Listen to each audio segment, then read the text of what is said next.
来看高雄有一个查某的嫌犯啊，伊对2022年开始哦，利用伫主管落地摆档的时，请人来投资。伊讲哦，某几只渔船的机会利润是真好哦，有人甚至投资上千万。结果这嫌犯啊，10月底就联络袂到人咯，受害者哄骗超过3000万，地检署嘛已经展开侦办咯。 手头的本票顶端拢是受害证据。高雄一个卖鱼仔杨氏女性，伫主管蚵仔寮鱼市场借口会使用成本价包鱼船的鱼货，原价卖出，会使得到大约10%的利润，向人客招投资。可小姐甲亲友8个人，就互骗去大约750万。他每次利息拿过来的时候，隔天或者是当下就是说，你身躯边个有无安尼，就搁甲你的利息搁收长尔安尼。 嘿，都是利用这样子循环啊。渔贩嘛，伫落地鱼市骗讲熟悉主管渔会的主管，会使提供投资方案，每投资108000块，月利息就是1万。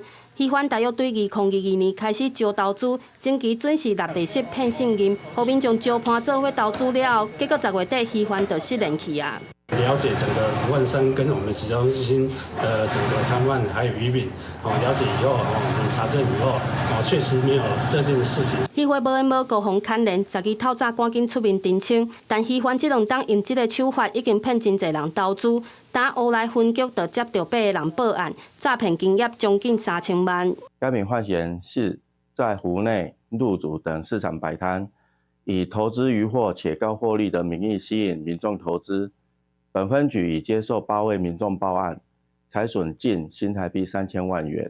因为受害者大部分拢是一个人有几的亲戚朋友，估计诈骗的金额恐惊会继续提悬。警方已经报请桥仔头地检署指挥侦办，嘛提醒民众若拄到同款的被害情形，爱赶紧报案。记者陈焕武、柯正俊高雄报道。